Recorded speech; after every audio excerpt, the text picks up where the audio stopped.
नमस्कार मित्रांनो, आपल्या मराठी नोकरी या चॅनलवर आपल्या सर्वांचे मनापासून स्वागत आहे।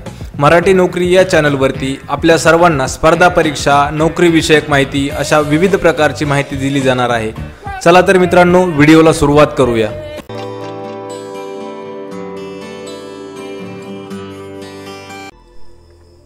आजचा आपला पहिला प्रश्न आहे, खालीलपैकी कोणत्या बँकेने नुकतीच ग्राहकांसाठी व्हॉट्सअप बँकिंग सेवा सुरू केलेली आहे? आणि या प्रश्नाचे योग्य उत्तर आहे पर्याय क्रमांक 3 ICICI या बँकेने। तर ICICI या बँकेने नुकतीच ग्राहकांसाठी व्हॉट्सअप बँकिंग सेवा सुरू केलेली आहे। पर्याय क्रमांक 3 या प्रश्नाचे योग्य उत्तर आहे। प्रश्न क्रमांक 2, कोरोना व्हायरस नियंत्रण मिळवण्यासाठी कोणत्या राज्य सरकारने टीम 11 ची स्थापना केलेली आहे? म्हणजे टीम 11 याची स्थापना केलेली आहे। प्रश्नाचे योग्य उत्तर आहे पर्याय क्रमांक 2 उत्तर प्रदेश म्हणजे यूपी। तर उत्तर प्रदेश राज्य सरकारने कोरोना व्हायरस नियंत्रण मिळवण्यासाठी टीम 11 ची स्थापना केलेली आहे।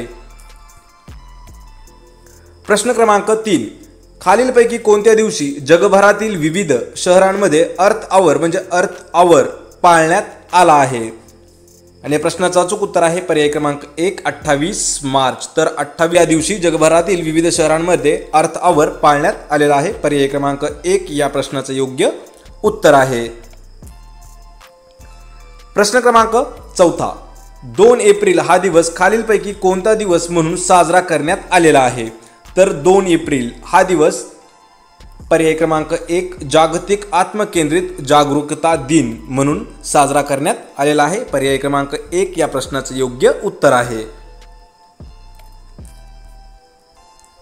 प्रश्न क्रमांक 5, सूर्याचा अभ्यास करण्यासाठी अमेरिकेची अंतराळ संशोधन संस्था म्हणजेच नासा याने कोणते मिशन लॉन्च करण्याची घोषणा केलेली आहे? या प्रश्नाचे योग्य उत्तर आहे पर्याय क्रमांक 3 सनराइज। पर्याय क्रमांक 3, तर सूर्याचा अभ्यास करण्यासाठी अमेरिकेची जी अंतराळ संशोधन संस्था आहे नासा याने आत्ताच सनराइज नावाचे मिशन लॉन्च करण्याची घोषणा केलेली आहे। पर्याय क्रमांक 3 या प्रश्नाचे योग्य उत्तर असेल। प्रश्न क्रमांक 6, विद्यार्थ्यांना रेडिओद्वारे शैक्षणिक माहिती पुरवण्यासाठी प्रज्ञा नावाचा एक कार्यक्रम कोणत्या राज्य सरकारने सुरू केला आहे? मित्रांनो, या प्रश्नाचं योग्य उत्तर आहे पर्याय क्रमांक 4 आसाम। आसाम राज्य सरकारने विद्यार्थ्यांना रेडिओद्वारे शैक्षणिक माहिती पुरवण्यासाठी प्रज्ञा नावाचा एक कार्यक्रम आयोजित केलेला आहे। पर्याय क्रमांक 4 आसाम राज्य सरकार।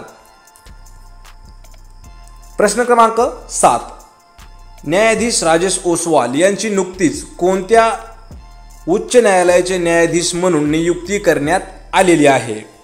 आणि या प्रश्नाचं योग्य उत्तर आहे पर्याय क्रमांक 2 जम्मू काश्मीर उच्च न्यायालय। पर्याय क्रमांक 2, तर न्यायमूर्ती राजेश ओसवाल यांची जम्मू काश्मीर उच्च न्यायालय या ठिकाणी नियुक्ती करण्यात आलेली आहे। या प्रश्नाचं योग्य उत्तर आहे पर्याय क्रमांक 2। प्रश्न क्रमांक 8, खालीलपैकी कोणता दिवस जागतिक आरोग्य दिन म्हणून साजरा करण्यात येतो? योग्य उत्तर आहे पर्याय क्रमांक 3 7 एप्रिल। तर 7 एप्रिल हा दिवस जागतिक आरोग्य दिन म्हणून साजरा केला जातो। पर्याय क्रमांक 3। प्रश्न क्रमांक 9, कोणत्या मंत्रालयाने नुकतीच युक्ती युक्ती नावाचे संकेतस्थळ सुरू केलेले आहे? आणि या प्रश्नाचे योग्य उत्तर आहे पर्याय क्रमांक 3 मनुष्यबळ व विकास मंत्रालय। तर मनुष्यबळ व विकास मंत्रालय यांनी युक्ती नावाचे एक वेबसाईट सुरू केलेली आहे, म्हणजेच संकेतस्थळ सुरू केलेले आहे।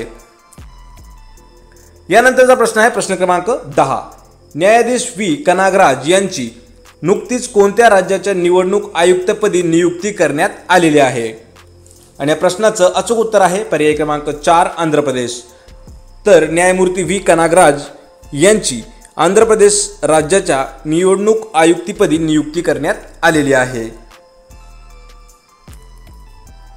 प्रश्न क्रमांक 11, डिजिटल व्यवहारांना प्रोत्साहन देण्यासाठी RBI रिझर्व्ह बँक ऑफ इंडियाने सुरू केलेल्या ट्विटर मोहिमेचा ब्रँड अँबॅसिडर म्हणून खालीलपैकी कोणाची निवड करण्यात आली आहे?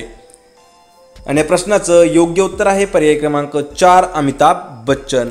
तर डिजिटल व्यवहारांना प्रोत्साहन देण्यासाठी रिझर्व्ह बँक ऑफ इंडियाने ट्विटर सुरू केलेली ट्विटर मोहीम याचा ब्रँड अँबॅसेडर अमिताभ बच्चन यांना घोषित करण्यात आले आहे. पर्याय क्रमांक 4 योग्य उत्तर आहे. प्रश्न क्रमांक 12. खालीलपैकी कोणता दिवस जागतिक कला दिन म्हणून साजरा करण्यात येतो? तर जागतिक कला दिन म्हणून पर्याय क्रमांक 2 15 एप्रिल हा दिवस जगभरात साजरा केला जातो. जागतिक कला दिन 15 एप्रिल. प्रश्न क्रमांक 13. कोरोना व्हायरसच्या पार्श्वभूमीवर देशातील एकूण किती जिल्हे हॉटस्पॉट म्हणजेच रेड झोन म्हणून घोषित करण्यात आले आहेत? आणि या प्रश्नाचं अचूक उत्तर आहे पर्याय क्रमांक 2 170 जिल्हे. पर्याय क्रमांक 2 योग्य उत्तर आहे. तर कोरोना व्हायरसच्या पार्श्वभूमीवर देशातील एकूण 170 जिल्हे हॉटस्पॉट म्हणजेच रेड झोन म्हणून घोषित केलेले आहेत. 170 जिल्हे. प्रश्न क्रमांक 14.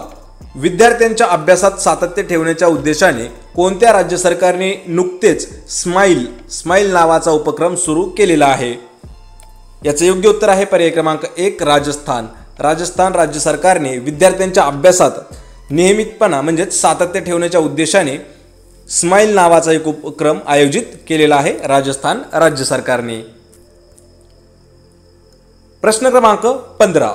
नेत्रहीन लोकांसाठी नुकतेच कोणत्या कंपनीने टॉक बॅक कीबोर्ड विकसित केले आहे? योग्य उत्तर आहे पर्याय क्रमांक 4 गुगल या कंपनीने नेत्रहीन लोकांसाठी नुकतेच टॉक बॅक नावाचे कीबोर्ड विकसित केलेले आहे. पर्याय क्रमांक 4 गुगल कंपनी या प्रश्नाचं योग्य उत्तर आहे. यानंतरचा प्रश्न आहे प्रश्न क्रमांक 16. शरद कमल हा खेळाडू कोणत्या खेळाशी संबंधित खेळाडू आहे? तर शरद कमल पर्याय क्रमांक 3 टेबल टेनिस. शरद कमल हा टेबल टेनिस या खेळाशी संबंधित खेळाडू आहे. प्रश्न क्रमांक 17. कोविड-19 रुग्णांना ठेवण्यासाठी उभारण्यात आलेले नरेला विलगीकरण केंद्र खालीलपैकी कोणत्या ठिकाणी आहे? योग्य उत्तर आहे पर्याय क्रमांक 4 दिल्ली. तर कोविड-19 म्हणजेच कोरोना व्हायरसने जे रुग्ण ग्रस्त झालेले आहेत त्यांना ठेवण्यासाठी नरेला विलगीकरण हे केंद्र दिल्ली या शहरात उभारण्यात आलेले आहे. पर्याय क्रमांक 4 या प्रश्नाचं योग्य उत्तर आहे. प्रश्न क्रमांक 18. खालीलपैकी कोणता दिवस आंतरराष्ट्रीय नागरी सेवा दिन म्हणून साजरा करण्यात येतो? या प्रश्नाचं योग्य उत्तर आहे पर्याय क्रमांक 2 21 एप्रिल. तर 21 एप्रिल हा दिवस राष्ट्रीय नागरी सेवा दिन म्हणून साजरा केला जातो. 21 एप्रिल पर्याय क्रमांक 2 योग्य उत्तर आहे. प्रश्न क्रमांक 19. खालीलपैकी कोणत्या राज्य शासनाने मुख्यमंत्री कोविड-19 योद्धा कल्याण योजना सुरू केली आहे? आणि या प्रश्नाचं योग्य उत्तर आहे पर्याय क्रमांक 1 मध्य प्रदेश राज्य सरकारने. तर मध्य प्रदेश राज्य सरकारने मुख्यमंत्री कोविड-19 योद्धा कल्याण नावाची योजना सुरू केली आहे. पर्याय क्रमांक 1 या प्रश्नाचं योग्य उत्तर आहे. प्रश्न क्रमांक 20. कर्नाटक राज्य शासनाने कोरोना व्हायरस संक्रमित रुग्णांचे लोकेशन ट्रॅक करण्यासाठी खालीलपैकी कोणते ॲप्लिकेशन म्हणजे मोबाईल ॲप लॉन्च केले आहे? या प्रश्नाचं योग्य उत्तर आहे पर्याय क्रमांक 3 कोरोना वॉच.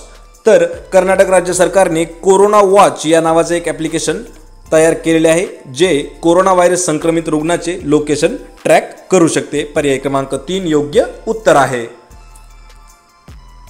प्रश्न क्रमांक 21. आशियाई विकास बँकेने भारतात पायाभूत विकास क्षेत्रात किती करोड रुपयांची गुंतवणूक करण्याची घोषणा केली आहे?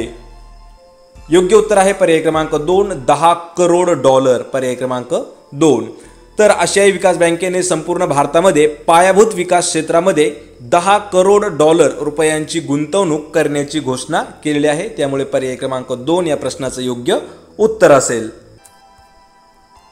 प्रश्न क्रमांक 22. खालीलपैकी कोणत्या देशात 30 मार्च हा दिवस राष्ट्रीय चिकित्सक दिन म्हणून साजरा करण्यात येतो? आणि प्रश्नाचं योग्य उत्तर आहे पर्याय क्रमांक 4 अमेरिका देशामध्ये 30 मार्च हा दिवस राष्ट्रीय चिकित्सक दिन म्हणून साजरा केला जातो. पर्याय क्रमांक 4 योग्य उत्तर आहे अमेरिका. प्रश्न क्रमांक 23. नुकत्याच प्रसिद्ध झालेल्या जागतिक कुस्ती क्रमवारीत भारताचा कुस्तीपट्टू बजरंग पुनिया कितव्या क्रमांकावरती आहे? आणि या प्रश्नाचं योग्य उत्तर आहे पर्याय क्रमांक 2 दुसरा क्रमांक। तर प्रसिद्ध झालेल्या जागतिक कुस्ती क्रमवारीमध्ये भारताचा कुस्तीपट्टू बजरंग पुनिया हा दुसऱ्या स्थानावरती आहे। पर्याय क्रमांक 2 योग्य उत्तर आहे। प्रश्न क्रमांक 24, भारतातील पहिल्या महिला डॉक्टर आनंदीबाई जोशी ह्या भारतातील पहिल्या महिला डॉक्टर आहेत। यांची 155वी जयंती कोणत्या दिवशी साजरी करण्यात आली होती? योग्य उत्तर आहे पर्याय क्रमांक 1 31 मार्च 2020 रोजी। पर्याय क्रमांक 1 या प्रश्नाचं योग्य उत्तर आहे। तर 31 मार्च 2020 रोजी भारतातील पहिल्या महिला डॉक्टर आनंदीबाई जोशी यांची 155वी जयंती साजरी करण्यात आली होती 31 मार्च 2020 रोजी। प्रश्न क्रमांक 25, खालीलपैकी कोणता दिवस आंतरराष्ट्रीय बाल पुस्तक दिन म्हणून साजरा करण्यात आला आहे? योग्य उत्तर आहे पर्याय क्रमांक 2 एप्रिल हा दिवस आंतरराष्ट्रीय बाल पुस्तक दिन म्हणून साजरा करण्यात आला आहे। पर्याय क्रमांक 2 या प्रश्नाचं योग्य उत्तर आहे। प्रश्न क्रमांक 26, G20 समूहाच्या देशांच्या अर्थमंत्र्यांनी बैठक नुकतीच कोणत्या देशाच्या अध्यक्षतेखाली संपन्न झाली आहे? योग्य उत्तर आहे पर्याय क्रमांक 4 सौदी अरब। तर G20 समूहाच्या देशांच्या अर्थमंत्र्यांनी नुकतीच सौदी अरब या देशाच्या अध्यक्षतेखाली बैठक संपन्न झाली आहे।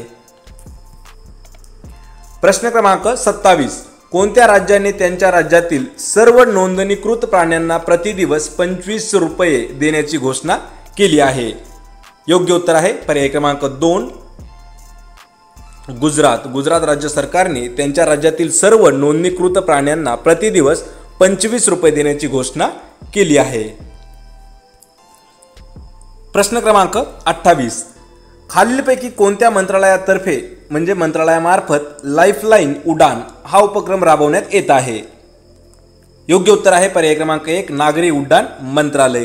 तर नागरी उड्डाण मंत्रालय या मंत्रालयामार्फत लाईफलाईन उडान हा उपक्रम राबवण्यात येत आहे। पर्याय क्रमांक 1 या प्रश्नाचं योग्य उत्तर आहे। प्रश्न क्रमांक 29, सध्या चर्चेत असलेली माउंट मॅटरहॉर्न हे पर्वत शृंखला कोणत्या देशात आहे? या प्रश्नाचं योग्य उत्तर आहे पर्याय क्रमांक 2 स्वित्झर्लंड।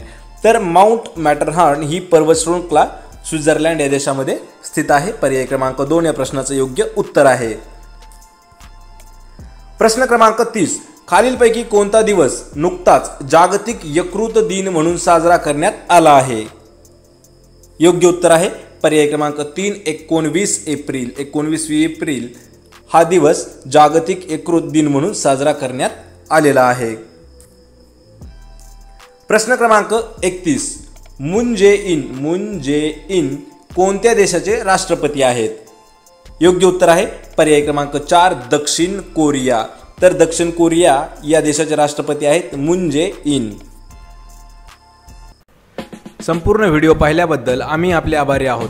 तर मित्रांनो, आज दिलेली माहिती जर तुम्हाला आवडली असेल तर लगेचच मराठी नोकरी या चॅनलला सबस्क्राईब करा, म्हणजे अजून असे बरेच नोकरीविषयक माहिती असलेले व्हिडिओ तुम्हाला पाहता येतील। धन्यवाद।